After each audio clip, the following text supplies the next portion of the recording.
So, fellas, we're about to watch Destiny wank his way through why people leave the left. He's gonna try to defend the indefensible, which always ends in a ridiculous cope spiral. He can't admit that communism has been penetrating the Democratic Party for decades. They never condemned communism. Black Lives Matter was a movement started by communists, and they got mainstream corporate and government support. These are the fiery but mostly peaceful people. Destiny has to ignore all of this. Now, I retard Destiny as one of the highest intellectual thinkers on the left. Let's see how he navigates his way through his O.J. Simpson level of defense. There must be left-wing people that do this, and I'm just not seeing it or something.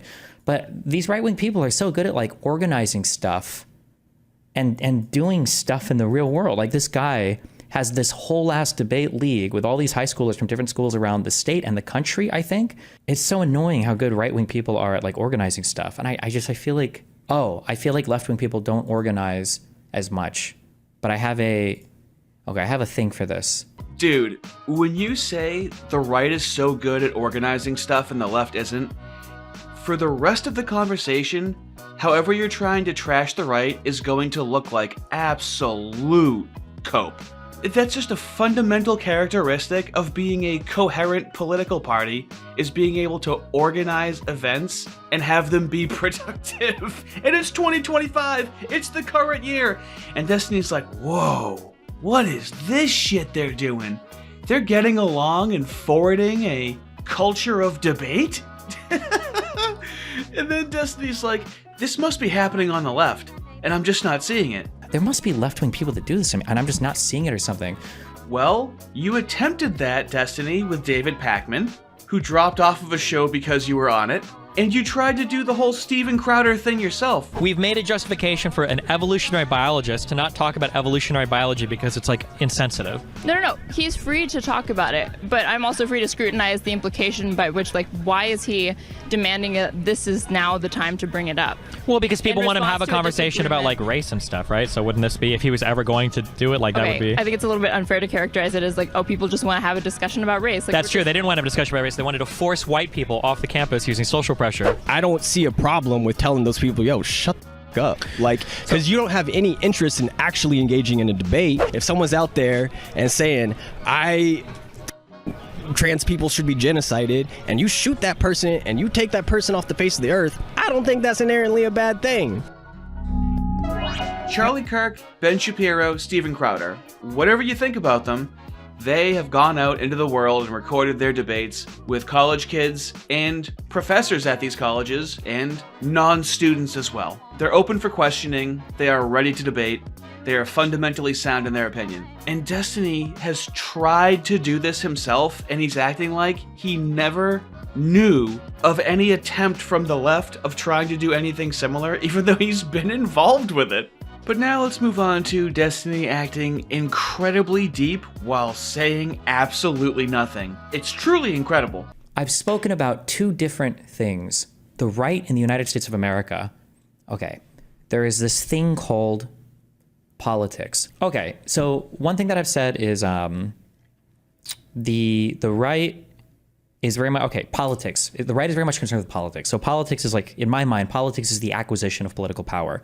If you are practicing politics in a democracy, you're trying to get people to vote for your guy, right? You want people to vote for your guy so that you can hold elected office, so that you can enforce whatever policies, you think are right or good or the best for the country, right? Proof that his audience must be made up of majority 14-year-olds. Yes, Destiny, that sounds like that's what politics is. Took you 30 seconds to say that whole thing. You were really working your way through it. Let's see how that applies to the left. And I said that the feeling that I have in the online communities is the left kind of practices something different than politics, where the goal isn't to get people to vote for somebody. They're doing something different. It looks like politics, and they say it's politics, but it's not politics. It's something different. But the left is practicing kind of like a social signaling, or it's more like a social, like a group thing, where you signal to people that you're part of like this in-group, and you do it with political issues, but that's all you're concerned about, is kind of like protecting your in-group. Communism, Destiny. You're describing communism.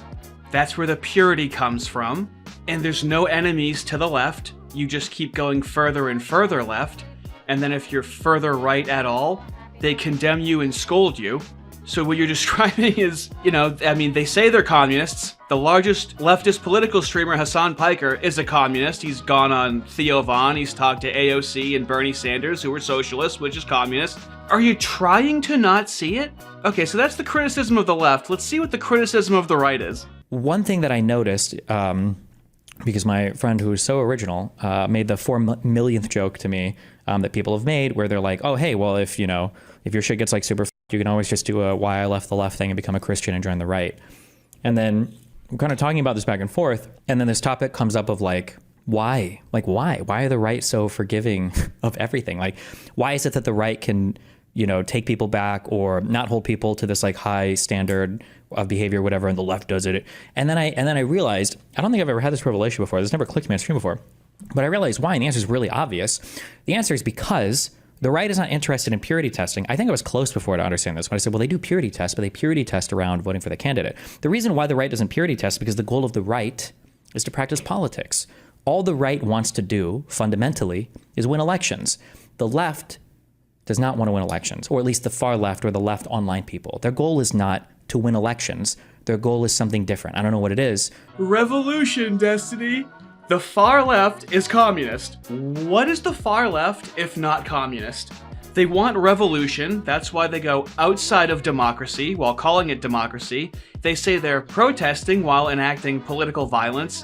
And the Democrats justify it and make it more normalized. Whenever the left engages in political violence, that's just an uprising. That's them just making their voices heard, even though they're causing violence. And we should be more afraid of what right-wingers say and completely ignore the violence from the left. Did you just squeeze out of your mom's snatch yesterday? But their goal is something different. And I realize now, I think that is the answer to when you're wondering, like, why is the right so accepting of people who are coming from the left? You don't see people doing like, why I left the right and why I joined the left, because the left isn't even accepting of those people. Once a Nazi, always a Nazi, or once if you supported this guy ever, or you said this 15 years ago, we're never taking it. And it's like, well, why? And I think I understand now. It's because in their mind, the end goal is some sort of, I don't want to use the word purity because it's overused, but it's some sort of like social group that has to have like a set of beliefs in order for you to belong to it, to feel good about being in that group, and then you reinforce that. And you're like practicing some kind of like basically like a social club, which isn't necessarily bad. Like you can have clubs and you can have groups and you can have popular groups and in-group, out-group preference and all that. That's fine. But when you call it politics, I think that's really bad because they're not doing politics. And so something that I thought was interesting and something I used to complain about a lot is we're playing by two different sets of rules, and that's untenable. We can't have it so that the right is, in the, I don't even want to say in the dirt, in the mud. They're playing a totally different game. Right. They're playing the game of politics, which is already a dirty game, but they're playing politics, and by your own admission, the left isn't even playing the game of politics. They're just doing something else, which is violent, lighting things on fire. And the mass media doesn't really focus on that. They'll make a global news story out of George Floyd dying, and that leads to global protests. But then lighting cars on fire, so many things that have been exposed on social media that the media doesn't cover. It would take me so long to go through all of them. Yeah, they're playing a different game. Violence. That's the different game they're playing. They're lying and they're violent. While the right, playing politics, misleading, propaganda, sure, but they're at least trying to play within the system, the democratic system. So what I'm gathering is the right is playing by the rules in terms of politics and trying to get votes and get people elected, while the left is not trying to do that. They're just doing this other thing. I wonder why people are leaving the left when this is what you're saying. This is all you're giving them. Everything you're saying is thought terminating. You're not encouraging anyone to think critically. It's when it comes to criticizing the left, it's whatever, it's just like, I don't know, like they're just doing just something else. He's been streaming for 15 years and he's been on the left and he's just like, beats me, man, I don't know. After the quarantine race war of 2020, Black Lives Matter, I guess we solved racism because that problem went away. No more racism, apparently. So, yeah, just something odd going on. Are you kidding me, dude? Come on. Be real, dude. Be so for real. Then what the left plays when it comes to politics, and I'm talking mainstream left people now, like Democrats or whatever, in terms of being willing to break rules, But then I notice online, there's also, in terms of the alternative media spaces, they're also playing a different game. I think the right plays a morally abhorrent and disgusting game when it comes to how they exercise power. I think they do it in an authoritarian manner, and I think there's no place for it in the United States of America. But when it comes to how they exercise their social power, I think that the right actually exercises social power more effectively than the left does, because they exercise it for political ends. What kind of circular word salad was that? Their politics are absolutely disgusting and abhorrent and authoritarian and terrible. Never says how, never gives an example. It's just let the audience fill in those cracks in their own mind. But their social power, that's what they're good at. That's really effective because it leads right back to their political power. What was the point of saying that? He's gonna buy some time. It just has to have this title on the video, and his audience is playing video games, taking out the garbage in between that, doing their homework, not really listening to what he's saying. It's just, right-wingers are doing this pretty well, and so the left should do that pretty well too, but the far left seems to be a huge portion of the left, so whatever they're doing is just weird. It's not like the same, but did he not gather his presentation before presenting it to the class? Everything's being made up on the fly, and I just can't believe people watch this. Because I keep going back to thinking, I'm like, imagine if you're on the right and you really think that like the 2020 election was rigged. How are you still going out and voting in 2024? Like, these motherfuckers, they think that the whole world is against them, but they still show up at the polls and they still actually vote. What the fuck? So yeah, that all that to further my idea that I think that we do have to start being, and I already have been, I guess, and I'll continue to be. We need to be really brutal on cutting people out of the left that are not politically oriented in the political sphere. His intentionally obtuse behavior is poetic. People on the right took this opportunity to go, we need to go out there and vote harder than we ever have before. We need to show out in numbers because they're going to fuck with the votes. And there's a degree of truth to that. And I just love how at the end, Destiny is like, yeah, like the hard left, it's like very exclusionary and very gatekeeping and pushing people out. I don't want to be like them. We need to be more brutal and exclude people from online politics. He's a genius, dude. How does he think of it? How does he do it? Are you ready for a pathetically desperate attempt to own the right? Here we go. Wait, did I watch this on stream or did I watch this personally? Did you guys see the argument for why the best cabinet member is RFK? I will take credit for these people being brave enough to do this, okay? Because I attacked the firefighter. Maybe, maybe not. But like, we need more of this. You go first. We'll go back. We'll do snake draft. The best cabinet secretary is actually RFK.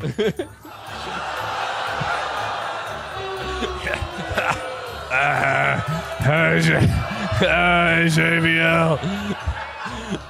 You be quiet and listen. I'm the best because you can't hear me. Is it because of Curb Your Enthusiasm? Because these people need to get their consequences. You want to stop vaccinating your kids? You want to start drinking raw milk? I'm sitting back with my MMR and all my old man shingles vaccine. Have at it, Cletus. Okay, I clearly took this exercise far too literally. It didn't occur to me to be like, the one who's gonna kill your children's my favorite, because that's what people deserve. We just need more people who are brave, okay? We need more brave people, all right? Oh yeah, dude, that's so brave and edgy. The reason why Destiny is an insufferable squirt hound is because when did the right start being super anti-vax? Was it during a pandemic? Where the left already tried this rhetoric, acting like the right was going to die off because they didn't take the vaccine? Then somehow Trump won the popular vote? This is what makes the left cringe. This is why the left can't meme. They do not live in reality. They think they're being edgy by trying the same thing over and over again. But the video is called Why People Leave the Left, as Destiny is exhibiting behaviors of the exact reason why people leave the left. Are you ready, kids? Are you ready to hear him just read what someone in the chat is saying and trying to interpret the right in good faith? and Destiny's Spurg impulse to have to compare it to the Nazis and call the chatter a Nazi is just chef's kiss. Somebody said the good faith argument is that progressives know they have no chance of influencing conservatives, but have a chance to influence libs and Dems since they're closer politically. No, that's not a good faith argument. Because that's not a real argument. That's a bad faith argument because you're making up excuses for a side that doesn't need them. That's a bad faith argument. That's like saying the steel man of Nazi Germany was that Jewish people actually all were secretly trying to destroy the country, and Hitler really had a really strong belief in that. And they did a lot of research, and they really figured that out. That's a bullshit ass. Don't do this thing where you steel man, good faith or whatever stuff that there is. That's not what they think. That's clearly not what they think.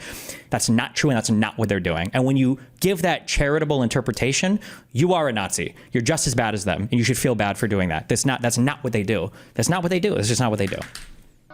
What a stupid pussy. He's trying to act better than the far lefties and be like, no, we're different. Anyways, you're a Nazi if you think that.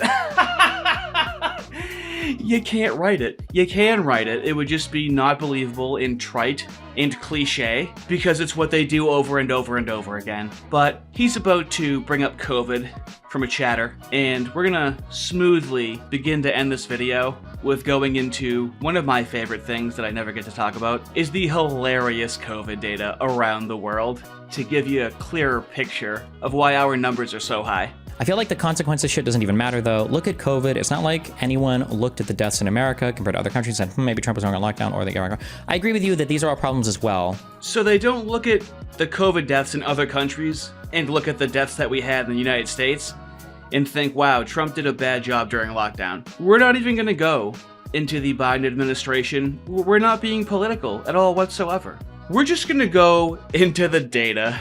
Here's what you have to believe the global COVID data. You didn't come here to hear me talk. You came here to watch me read COVID stats off of Grok. In the United States, with people 75 and older, about 613,000 died. In all of India, 534,000 people died in total from COVID. So you have to believe that in the United States, people just 75 and older, 612,000, and in all of India, 534,000. Why is that funny? Because they stopped counting in 2023 in the United States, and they're still counting in India as of June 2nd of 2025. But that's not fair. India, obviously, is protected by elephant magic.